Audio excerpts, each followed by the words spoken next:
alaikum. In the continuation with the second chapter, now we will start some definitions, starting with molecular formula.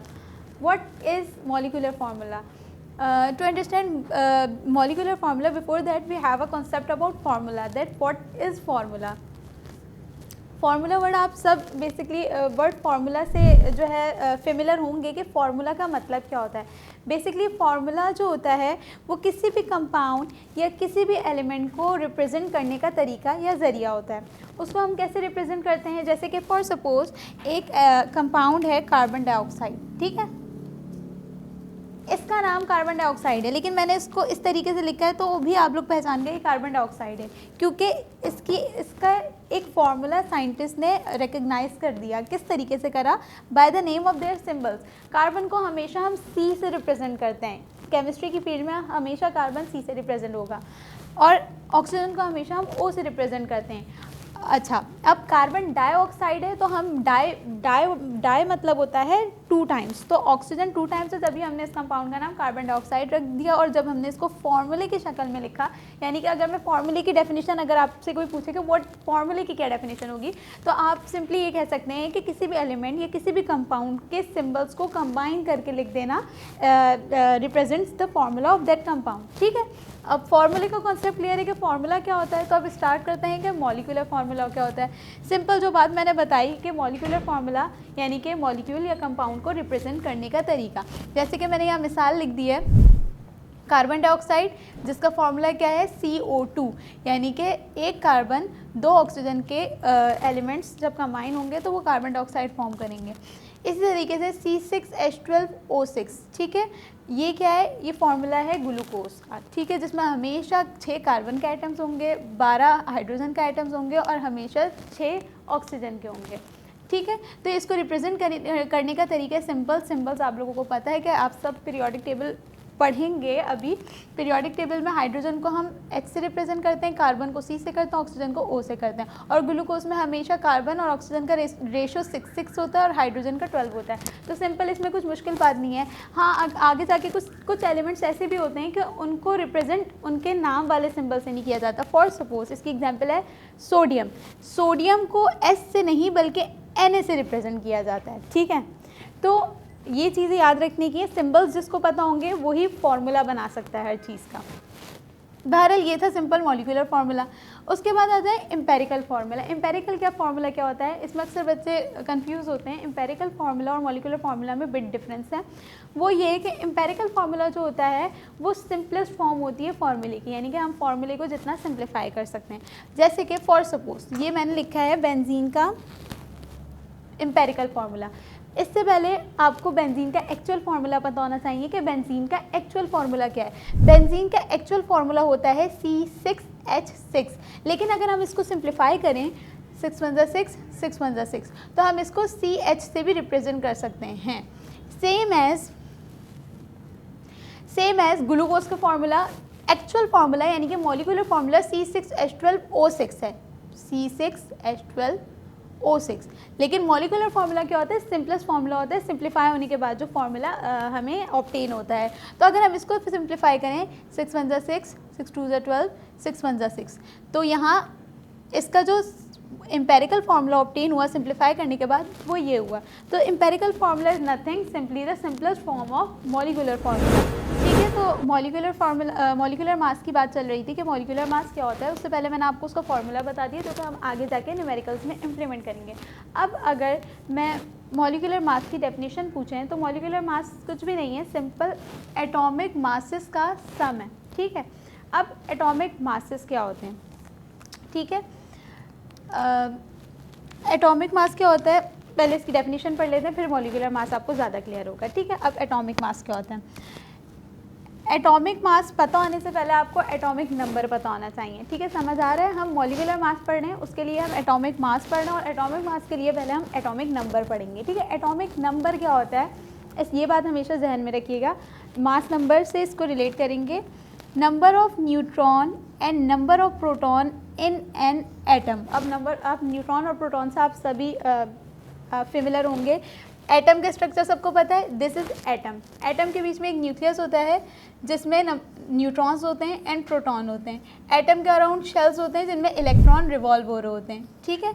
तो हम nucleus में कहेंगे सिर्फ neutron और proton होते हैं, और न्यूट्रॉन और प्रोटॉन के सम को हम बोलते हैं mass number of specific compound, ठीक है। तो मास नंबर न्यूट्रॉन और प्रोटॉन के सम को बोलते हैं, ये मास नंबर है, सही है। अब एटॉमिक मास क्या होता है? Average mass of natural mixture of isotopes. अच्छा, आइसोटोप्स क्या है? आइसोटोप्स एक अलग टॉपिक है जो इंशाल्लाह आएगा तो हम कवर करेंगे। आइसोटोप्स ये होता है बेसिकली कि एक ही कंपाउंड लाइक कार्बन है, उसका हम सबको पता है कि एटॉमिक मास 12 है, ठीक है। लेकिन उसमें समटाइम्स ये होता है कि उसके कुछ आइसोटोप्स होते हैं और उसका मास नंबर जो होता है वो आगे पीछे हो जाता है, लेकिन इट वॉज क्लोज इनफ, ये था मास नंबर।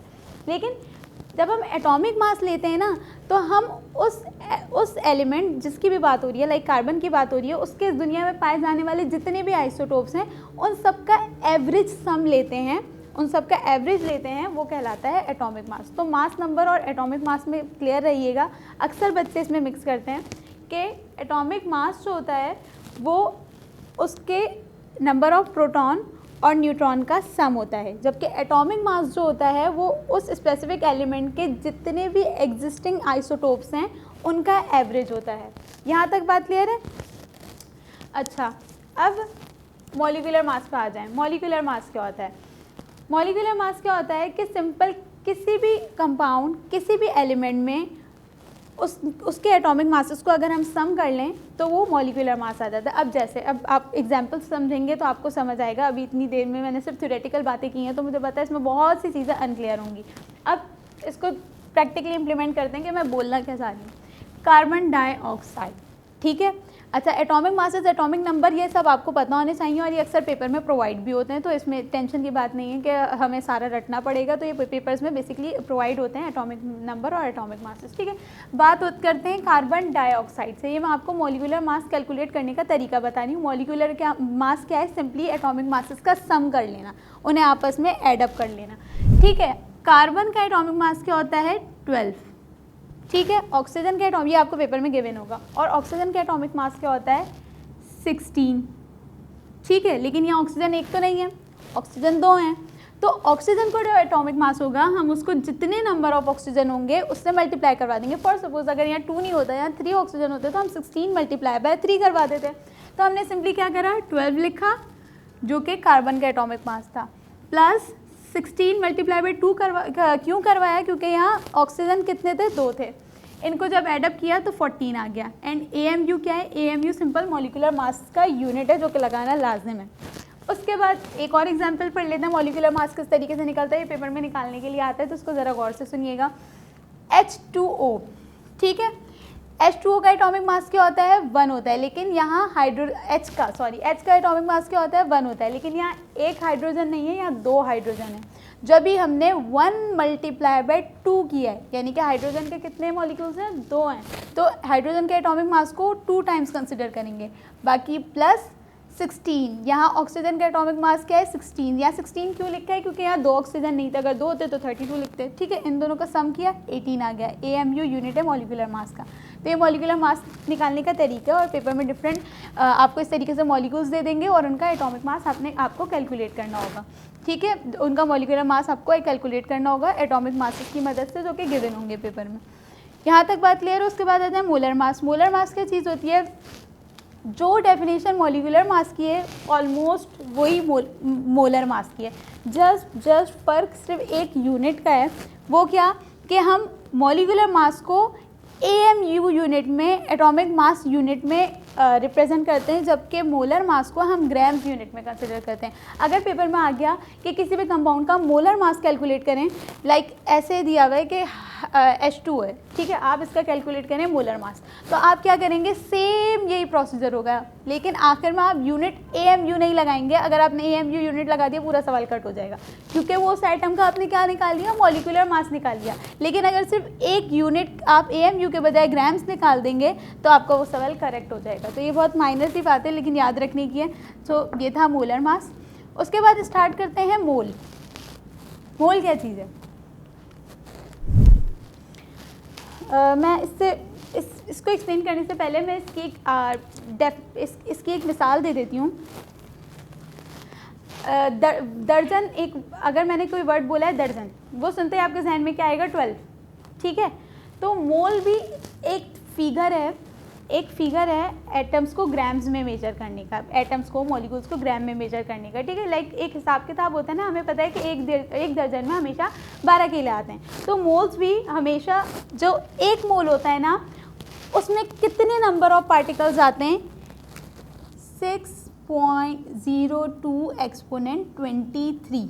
ये बात ज़हन नशीन कर लें कि जहाँ वर्ड मोल आएगा, उसके जैसे मैं किसी कंपाउंड के 1 मोल की बात कर रही हूँ, तो उस कंपाउंड के कितने नंबर ऑफ पार्टिकल्स की बात हो रही है? 6.02 एक्सपोनेंट 23।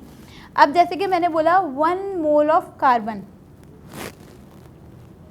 1 मोल ऑफ कार्बन कितने ग्राम के होगा? 12 ग्राम के होगा, क्योंकि 12 कार्बन का एटॉमिक मास है। तो वो कितने नंबर ऑफ एटम्स होंगे उसमें? 6.02 एक्सपोनेंट 23।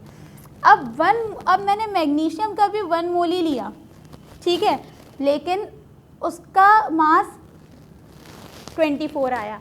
अब आप बोलेंगे मिस हमने इसका कार्बन का भी 1 मोल लिया है और मैग्नीशियम का भी 1 मोल लिया है, लेकिन अगर मैं बोलूँ कि मैंने 1 दर्जन केले लिए और मैंने 1 दर्जन तरबूज लिए हैं, तो दोनों के मासेस में फ़र्क होगा ना। सेम चीज़ तो वही है, लेकिन उसके वेट, उसके मास में फ़र्क है। तो इसी तरीके से हर एलिमेंट का वेट सेम नहीं होता, जब भी उसका 1 मोल का ग्राम भी सेम नहीं आता। कार्बन के 1 मोल में 12 ग्राम आ रहे हैं, मैग्नीशियम के 1 मोल में 24 ग्राम आ रहे हैं। तो ये कॉन्सेप्ट याद रखने का है कि 1 मोल के अंदर हमेशा कितने नंबर ऑफ पार्टिकल्स आते हैं, ये आते हैं। और इस फिगर को 6.02 को साइंटिस्ट ने एक नाम दे दिया, और इस फिगर को कहा जाता है एवोगाड्रोस नंबर, ठीक है। अच्छा, एवोगाड्रोस नंबर पे आने से पहले मोल का फॉर्मूला पढ़ लेते हैं। मोल का फॉर्मूला क्या होता है? Given mass divided by atomic mass. ये जब हम न्यूमेरिकल्स करेंगे तो हमें क्लियर होगा, यानी कि जो भी गिवन मास आपके सब्सटेंस का गिवन है, उसे उसी सब्सटेंस के एटॉमिक मास से डिवाइड करवा देंगे। एटॉमिक मास क्या होता है? सिंपल, कार्बन का 12 है, ऑक्सीजन का 16 है, जो अभी हमने डिस्कस करा।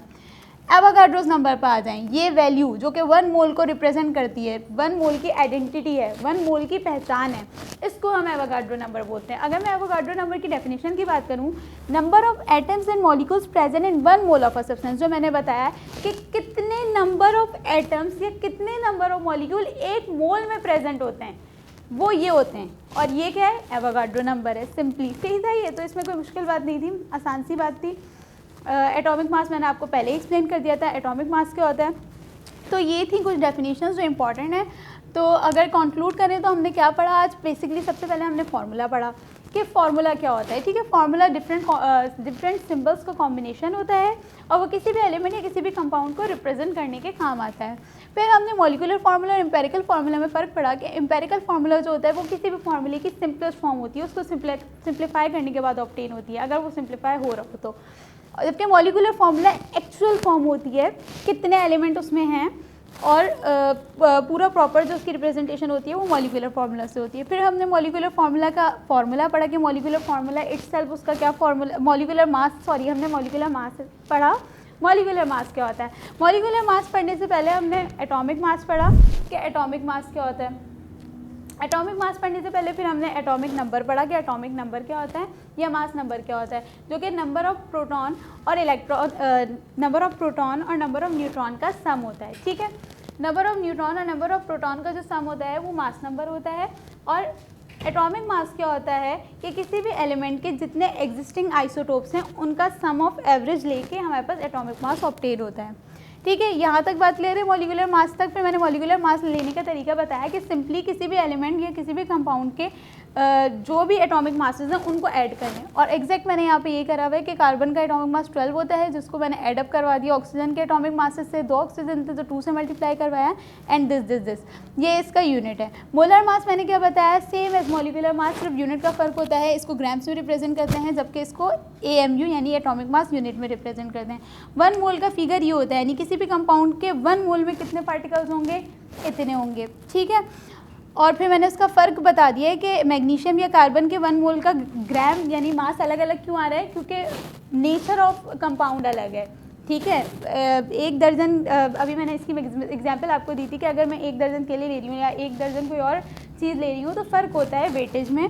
इसी तरीके से एलिमेंट्स के भी वेटेज में फ़र्क होता है। ये इसका फॉर्मूला है गिवन मास और ये एटॉमिक मास। एवोगाड्रो नंबर क्या है ये मैंने अभी बताया, number of atoms and molecules present in 1 mole of a substance. ठीक है, यानी कि 1 मोल ऑफ अ सब्सटेंस में कितने मॉलिक्यूल्स कितने नंबर ऑफ पार्टिकल्स या एटम्स प्रेजेंट होते हैं, इतने होते हैं।